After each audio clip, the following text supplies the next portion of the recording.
You ever seen a concert where one person's standing up front with this massive orchestra just waving a tiny stick around? It looks kind of weird, right? I mean, are they just faking it? Well, today we're going to crack the code on what a conductor actually does. Let's get into it. Seriously, think about it. Trying to get over 100 people to do anything at the exact same time is pretty much a nightmare. It's like trying to get your entire raid team in a game to attack the final boss at the exact same second. You know that without a leader, it's just total chaos. So how on earth does an orchestra pull it off? Well, here's the secret. They have the ultimate team captain, a squad leader, basically the admin of the whole server. They have a conductor. And that's the one person who takes all that amazing talent and focuses it into one single, incredible sound. Okay, so let's dig into how this team captain even got their job in the first place. Because you might be surprised to hear it wasn't always just one person standing out front. The role totally evolved, from just being a simple timekeeper to, well, being the absolute boss of the entire orchestra.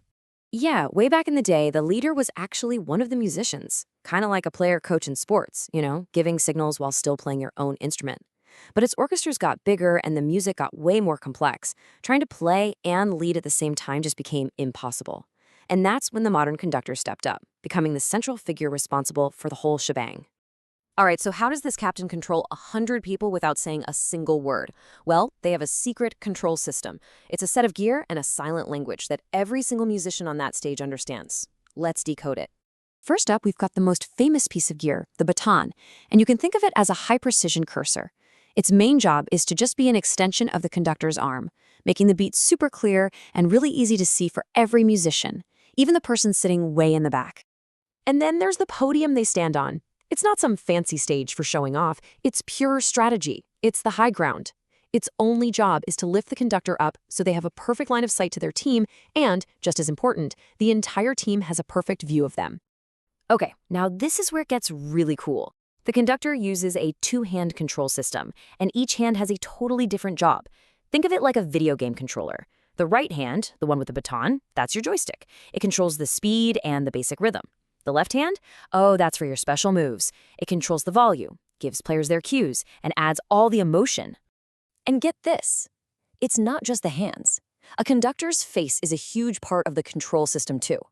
A sharp look can signal a sudden, loud note. A calm expression can ask for a softer melody. It's this whole secret language of nonverbal cues, kind of like giving the look to your teammate across the court to signal the next play.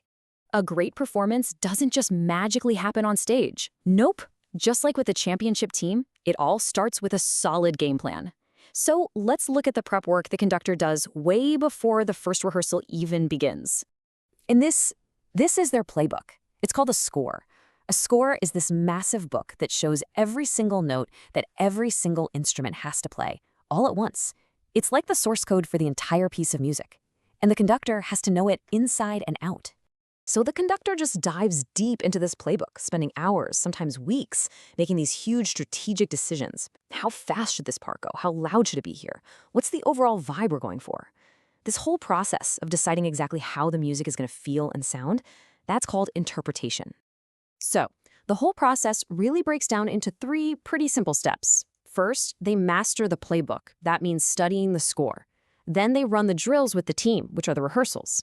And finally, it's game time, the live performance. All right, all the practice is done, the audience is here, the lights are on. It is officially game time. So what exactly is the conductor doing up there, live, during the show? Well, their number one most fundamental job is to be a human metronome. They set the speed, what musicians call the tempo, and they keep it absolutely rock solid for the entire team. Without that steady pulse, the whole thing could just fall apart, with some people rushing and others dragging behind. They also act as a live audio mixer, constantly balancing the sound of the entire orchestra. They control the volume, what's called dynamics, making sure you can hear the quiet, delicate flutes and that the super powerful trumpets don't just drown everyone out. They even use their whole body as a volume knob, crouching down for quiet parts and standing up tall for those huge, loud moments.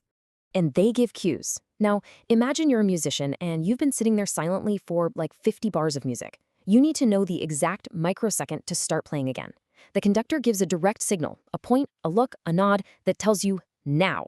It is the musical equivalent of a perfect assist in basketball, giving you the confidence to make your shot at the absolute perfect time.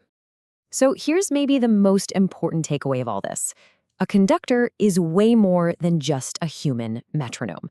They're the creative mind, the artistic visionary, the person who decides the entire feel and emotion of the performance.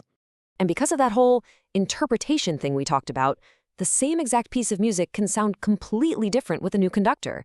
It's kind of like two different directors making a movie from the exact same script. Each one is going to bring their own personality and their own ideas to it. I mean, just look at this. You have two captains, but one playbook. Conductor A might make the music really fast and energetic, focusing on the powerful brass section. But conductor B could take that same exact score and make it slow and thoughtful, highlighting the beautiful strings instead. Same notes, completely different vibe. So if you remember just one thing, make it this. The conductor is a bridge. They take the composer's original blueprint, which is just a bunch of notes on a page, and they translate it into the living, breathing, emotional sound that actually gives you goosebumps. So the next time you see an orchestra perform, don't just listen to the music, watch the conductor. Now that you know their secret language, you can decide for yourself who's the real star of the show. I'd love to hear what you think. Thanks for watching, and I'll see you next time.